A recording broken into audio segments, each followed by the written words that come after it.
Hello students, welcome back to my channel. अगर आपने अभी तक मेरे चैनल को सब्सक्राइब नहीं किया है तो जल्दी से चैनल को सब्सक्राइब कर दीजिए और बेल नोटिफिकेशन को भी ज़रूर दबा दीजिएगा ताकि आपको आने वाले वीडियोस की नोटिफिकेशंस टाइम पे मिल पाएँ। आज की वीडियो में हम एक बहुत ही इंपॉर्टेंट टॉपिक डिस्कस करने वाले हैं, जो कि ये है कि पीटेट का एग्ज़ाम जल्दी से जल्दी कैसे क्लियर किया जाए और ज़्यादा भी पढ़ना ना पड़े। इस वीडियो के अंदर मैं आपको अपना पर्सनल एक्सपीरियंस बताऊंगी कि मैंने कैसे पीटेट का एग्ज़ाम दिया और उसको क्लियर कर लिया। मैंने 2 बार पीटेट का एग्ज़ाम दिया था। एक तो मैंने बीएससी के बाद दिया था क्योंकि मुझे ये था कि मुझे एमएससी करनी है या नहीं करनी है, मुझे पक्का पता नहीं था। तो मुझे ये था कि चलो एमएससी नहीं करी तो बीएड कर लेंगे, लेकिन मेरा लकीली एमएससी में एडमिशन हो गया और बीएड मैंने छोड़ दी। बीएड मैंने नहीं की और उसके बाद मैंने एमएससी के बाद भी बीएड का ट्राई किया और पीटेट एग्ज़ाम दिया और पीटेट एग्ज़ाम मेरा क्लियर हो गया। उसके बाद में मैंने बीएड ऑप्शन चूज़ कर लिया क्योंकि एमएससी के बाद मुझे पीएचडी करनी नहीं थी, तो बीएड ऑप्शन चूज़ किया और बीएड में मेरा एडमिशन हो गया और अभी मैं बीएड सेकेंड ईयर में हूँ, फाइनल ईयर में हूँ। और मैं कोविड की वजह से अटकी हुई हूँ, मेरे एग्ज़ाम्स अटके हुए हैं फाइनल ईयर के, जैसे बाकी सारे बच्चों के अटके हुए हैं जो फाइनल ईयर में होंगे। उनको पता होगा कि कितनी प्रॉब्लम हो रही है, ना एग्ज़ाम्स हो रहे हैं, ना एग्ज़ाम्स पोस्टपोन हो रहे हैं, ना ही एग्ज़ाम्स कैंसिल हो रहे हैं, कुछ भी नहीं हो रहा है। तो पीटेट की बात करें तो पीटेट एग्ज़ाम जब मैंने बीएससी के टाइम पे पीटेट का फॉर्म भरा था, तो बीएससी के फाइनल ईयर के एग्ज़ाम्स के बाद मेरे पास 20 to 25 डेज़ थे पीटेट के एग्ज़ाम की तैयारी करने के लिए। लेकिन अब बीएड की थी बीएससी की थी और बीएससी के फाइनल एग्ज़ाम्स दिए थे, तो बिल्कुल भी पढ़ने का मूड नहीं था और ऐसे कर करके मैंने दिन बिता दिए और एक हफ़्ता रह गया पीटेट के एग्ज़ाम में। अब मैंने क्या किया, अब मैं एक बुक लेकर के आई थी, उसके बारे में मैं आपको बता देती हूँ, जिससे मैंने थोड़ा बहुत पढ़ाई की थी और मैंने क्लियर कर लिया था बिना ज़्यादा पढ़ाई किए। तो ये वाली बुक है उपकर्ष की राजस्थान बीएड एंट्रेंस टेस्ट। आप कोई भी अदर बुक यूज़ कर सकते हैं अगर आप पीटेट का एंट्रेंस एग्ज़ाम देना चाहते हैं। तो ये बुक पीटेट के एग्ज़ाम के लिए बहुत ज़्यादा अच्छी है और आप दूसरी बुक्स भी ले सकते हैं। इसमें कैसे कवर होता है मटेरियल वो मैं आपको भी बताऊंगी। अब क्या था कि मेरे पास एक हफ़्ता पड़ा था, तो मैंने दिन में 1 घंटा एक टॉपिक को दे दिया था, क्योंकि इसके अंदर काफ़ी सारे टॉपिक्स होते हैं, 5-6 जो हमें करने होते हैं और हर एक टॉपिक में से 50 क्वेश्चन आपको आते हैं। मैं आपको बता देती हूँ, आपको 50 क्वेश्चंस आते हैं और अच्छी बात यह है कि इसमें कोई नेगेटिव मार्किंग ही नहीं होती। आपको 3 घंटा मिलता है पेपर को क्लियर करने के लिए। हर एक जो टॉपिक होता है उसमें से 50 क्वेश्चंस आते हैं, राइट। अब मैं आपको बता दूं कि अब मैंने कैसे किया था। मैंने हर एक दिन 1-1 घंटा दिया था और ऐसे करके मैंने एग्ज़ाम क्लियर कर लिया था। वैसे ये 600 मार्क्स का एग्ज़ाम होता है। मुझे 250-280 के बीच में नंबर आ गए थे मेरे फर्स्ट टाइम जब मैंने बीएससी के बाद दिया था। उसके बाद जब मैंने दिया था एमएससी के टाइम पे एग्ज़ाम, तो मेरी ये प्रॉब्लम हो गई थी कि मेरे फाइनल के ईयर के जो एग्ज़ाम्स थे ना एमएससी के, वो क्लैश हो रहे थे। उसके साथ में 2-3 दिन बाद ही मेरा फाइनल ईयर के एग्ज़ाम्स होने थे और मैं दूसरी यूनिवर्सिटी से एमएससी कर रही थी और मेरा जो पीटेट था वो राजस्थान की यूनिवर्सिटी से था। तो इसीलिए ये जो डेट्स थी वो थोड़ी बहुत क्लैश हो रही थी, आपस में प्रॉब्लम हो रही थी। तो अब क्या था ना कि मेरे एक तो फाइनल ईयर के एग्ज़ाम्स होने थे, तो मुझे इतनी ज़्यादा टेंशन थी कि मैं उसी की तैयारी कर रही थी। मैंने पीटेट के एंट्रेंस एग्ज़ाम की तैयारी नहीं की थी। अब 2 दिन थे, 2 दिन पहले मैं अपने होम टाउन आ गई थी, मेरा एग्ज़ाम होम टाउन में था। तो 2 दिन थे मेरे पास, जब मेरे पास ये बुक थी और मुझे सारा प्रिपरेशन करना था। अब 2 दिन में मैंने कैसे प्रिपरेशन की वो मैं आपको बता देती हूँ। मैंने सिर्फ और सिर्फ ओवरव्यू दिया था। अब फर्स्ट टाइम जो मैंने पेपर दिया था ना, उस टाइम पर मैंने क्या किया था, जो इसके अंदर ना कुछ सॉल्व पेपर्स होते हैं पिछले साल जो पेपर आए होते हैं। एक तो पेपर पैटर्न देखना बहुत ज़्यादा ज़रूरी होता है। आपको भी पेपर पैटर्न जो है वो ज़रूर देख लेना चाहिए किसी भी एग्ज़ाम को देने से पहले, ताकि आपको पता चल जाए कि कितने क्वेश्चन, किस किस तरीके के क्वेश्चन किस किस जो पोर्शन होता है उसमें आते हैं। इसके अंदर जर्नल अवेयरेंस है, टीचिंग एप्टीट्यूड है, मेंटल एबिलिटी और इंग्लिश लैंग्वेज है।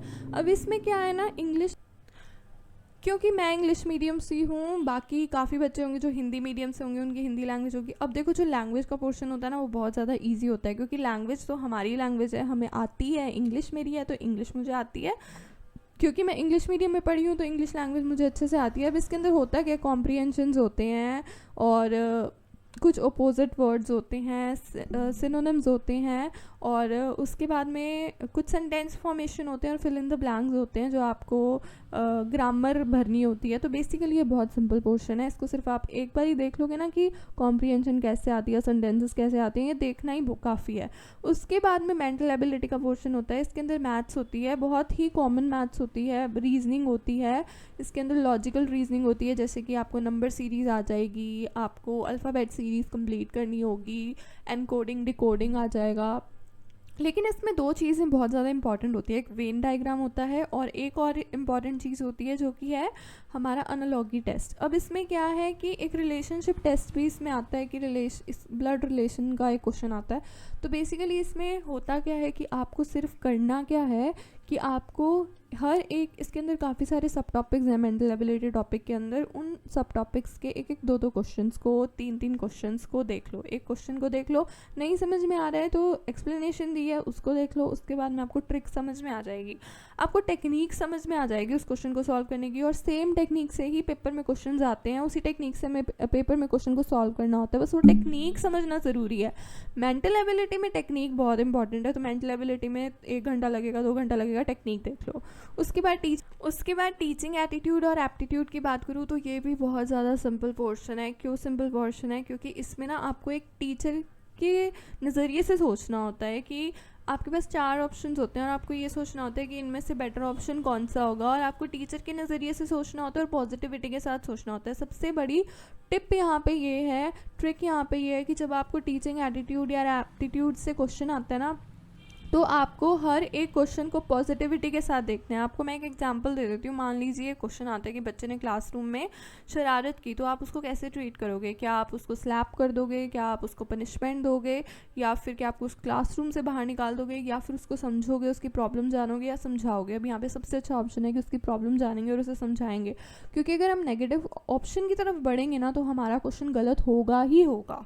ठीक है, इस बात को ध्यान में रखना ज़रूरी है कि टीचिंग एटीट्यूड और एप्टीट्यूड में पॉजिटिविटी की तरफ हम जाएं।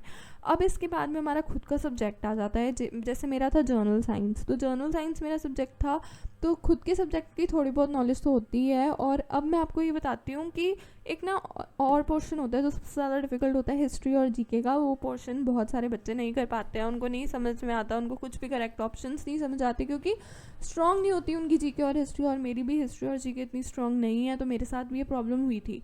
अब क्या करना है इस प्रॉब्लम को सॉल्व करने के लिए?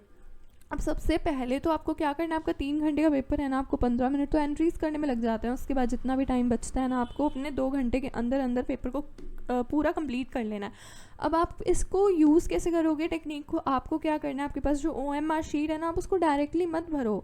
ज़्यादातर बच्चे बहुत बड़ी मिस्टेक करते हैं, बहुत सारे बच्चे ये बहुत बड़ी मिस्टेक कर जाते हैं। वो क्या करते हैं ना, एक एक क्वेश्चन करते हैं सॉल्व और सामने ऑप्शन भरते रहते हैं, काले करते रहते हैं, नीले करते रहते हैं। ऐसा नहीं करना चाहिए। क्यों नहीं करना चाहिए? क्योंकि कई बार क्या होता है, हमें समझ नहीं आता, हम गलती से गलत ऑप्शन भर देते हैं, और कई बार हमें आंसर नहीं समझ में आता, हम तुक्का लगा के उसको सही मान के भर देते हैं, और लास्ट में हमें याद आता है कि नहीं यार, वो दूसरा ऑप्शन सही था उसका तो, और हमने गलत ऑप्शन भर दिया। इसको पेपर को सॉल्व कैसे करना होता है? पेपर को सॉल्व इस तरीके से करना होता है कि आपके पास में तो शीट आ गई ना, आपके पास तो एग्ज़ाम का क्वेश्चन पेपर है, पेंसिल ले लो, टिक कर लो। मैम या टीचर्स मना करते हैं कि नहीं टिक करना है, तो एक डॉट लगा लो छोटी सी अपने आंसर के सामने, ताकि लास्ट में भरनी होती है OMR शीट। लास्ट में जब आप भरो OMR शीट तो आपको याद रहे कि आपने कौन से क्वेश्चन का कौन सा ऑप्शन चूज़ किया था। उसके आगे थोड़ा सा डैश लगा दो, आंसर के नीचे डैश लगा दो या पॉइंट लगा दो। अब आपको करना क्या है, आपको 2 घंटे के अंदर अंदर अपना इस तरीके से पेपर जो है सॉल्व कर लेना है। अब जो क्वेश्चन नहीं आते ना, उनमें तुक्का नहीं लगाना है, बिल्कुल भी तुक्का नहीं लगाना है। तुक्के लगाने से आप फंस जाओगे। तुक्के लगाने से ज़्यादातर तुक्के गलत हो जाएंगे और फिर क्वेश्चंस गलत हो जाएंगे और फिर पेपर में मार्क्स नहीं आएंगे।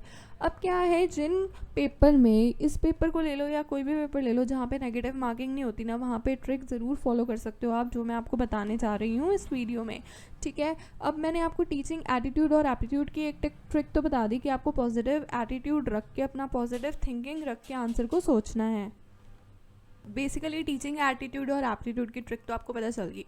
अब मैं आपको ये बता देती हूँ कि हमने OMR शीट की भी बात कर ली ना, कि OMR शीट हमें लास्ट में भरनी है। अब जो क्वेश्चंस हमारे रह गए हैं, हमने पूरा पेपर सॉल्व कर लिया, जितने क्वेश्चंस में आप कॉन्फिडेंट हो ना 100% की आंसर सही है, उनको तो आप वहाँ पे डॉट लगा लो, पेंसिल से टिक कर लो।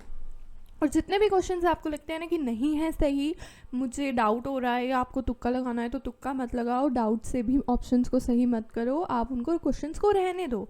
अब देखो नेगेटिव मार्किंग तो है नहीं, तो ऐसा तो होगा नहीं कि अगर आप गलत ऑप्शन भर दोगे तो आपको मार्क्स नहीं मिलेंगे, लेकिन ज़्यादा से ज़्यादा मार्क्स को गेन करने का एक बहुत अच्छा तरीका मैं आपको बताती हूँ। आपको करना क्या है, जितने भी क्वेश्चंस आपके गलत होंगे ना, जितने भी क्वेश्चंस आपको नहीं आते होंगे, मीन्स आपको लग रहा है कि गलत हो सकते हैं, ये भर दूँ वो भर दूँ, उनको कुछ भी मत भरो। आपको लास्ट में क्या करना है, जो क्वेश्चंस आप सही लग रहे हैं आपको, वो तो आप लास्ट में, देखो आपको पास 3 घंटे हैं तो आप कोशिश करो कि 2 घंटे के अंदर अंदर आप अपने क्वेश्चन सॉल्व कर लो, जो आपको सही से आते हैं उनको आप मार्क कर लो अपने क्वेश्चन पेपर में।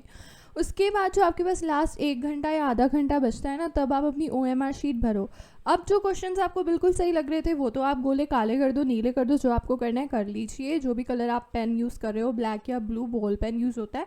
उसके बाद में जो ऑप्शंस या जो क्वेश्चंस आपको नहीं आ रहे थे ना, अब उनको भरने का तरीका मैं आपको बताती हूँ। उनको भरना कैसे है, आपको एक ही ऑप्शन को सीध में भर देना है। मतलब एक क्वेश्चन में आप C ऑप्शन भर रहे हो, तो जो क्वेश्चंस आपको नहीं आते ना, उन सब में C भर दो, या फिर D भरना है तो D भर दो, क्योंकि A और B अगर आप भरोगे ना तो वो बहुत कम चांसेस होते हैं कि वो ऑप्शन सही हो। लेकिन अगर आप सारे क्वेश्चंस में जो भी आपको गलत लग रहे हैं, जो भी आपको लग रहा है आपको नहीं आ रहे हैं, उन सारे क्वेश्चन में, जैसे आपका हिस्ट्री और जीके का क्वेश्चन है, जीके का क्वेश्चन है, पोर्शन है, उसके अंदर सारे ऑप्शन C गोले काले कर दो, नीले कर दो, ठीक है। एक ही ऑप्शन को लेकर के चलना है पूरे पेपर में, जो सही लग रहे हैं आपको वो तो सही ऑप्शन भरना है। जैसे एक क्वेश्चन का आंसर आपको A लग रहा है तो A ही भरो, B लग रहा है तो B ही भरो।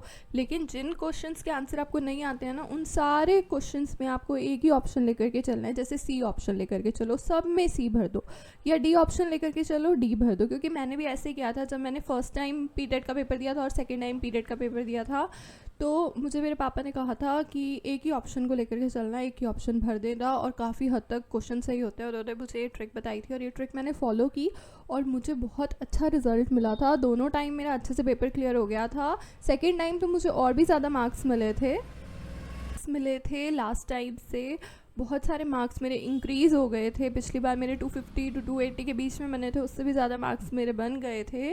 और 600 में से इतने मार्क्स ले आओगे तो ईज़िली आपका पेपर क्लियर होना तो बनता ही है। और जो क्वेश्चंस आपको नहीं आते उसमें एक ही ऑप्शन आप भरते जाइए, अलग अलग ऑप्शंस भरोगे तो चांसेस गलत होने के बहुत ज़्यादा होते हैं। तुक्के नहीं लगाने चाहिए, जहाँ पे नेगेटिव मार्किंग नहीं है उन पेपरों में तुक्के नहीं लगाने चाहिए, एक ही ऑप्शन को C में भर देना चाहिए। अगर आप मान लीजिए आपके 200 क्वेश्चंस हैं, ये उसमें से 50 क्वेश्चंस आपको बिल्कुल भी नहीं आ रहे या 100 क्वेश्चंस आपको बिल्कुल भी नहीं आ रहे हैं, अगर आप उनमें तुक्का लगाने बैठोगे तो आपके बहुत चांसेस हैं कि ज़्यादातर आंसर्स गलत ही होंगे। क्योंकि किसी में आप A तुक्का लगा दोगे, B लगा दोगे, C लगा दोगे, D लगा दोगे, ऐसे तो वो तुक्का है ना, आपको कंफर्म तो नहीं है। लेकिन अगर आप एक ही ऑप्शन भर दोगे तो कम से कम आपके 100 में से 50 क्वेश्चन तो सही होंगे ही होंगे, चाहे 50 गलत हों, ठीक है। लेकिन अगर आप तुक्के लगा के करोगे तो 100 में से 20 मुश्किल से आपके सही होंगे। तो ये जो तुक्के वाला ऑप्शन है ना, इसको नेगेटिव मार्किंग जहाँ है ना वहाँ तो बिल्कुल ही नहीं करना चाहिए, क्योंकि मार्क्स कटते हैं। और जहाँ आपकी नेगेटिव मार्किंग ही नहीं है वहाँ पे आप तुक्का नहीं लगाएंगे, आप एक ही ऑप्शंस को भर देंगे, तो आपको बहुत ज़्यादा फ़ायदा देखने को मिलेगा, बहुत ज़्यादा चांसेस देखने को मिलेंगे आपके पेपर के क्लियर होने के, आपके पेपर के अंदर मार्क्स अच्छे आने के। तो अगर आपको वीडियो अच्छी लगे तो वीडियो को लाइक करना, शेयर करना ना भूलिएगा, चैनल को सब्सक्राइब करना ना भूलिएगा एंड बेल नोटिफिकेशन को दबाना ना भूलिएगा।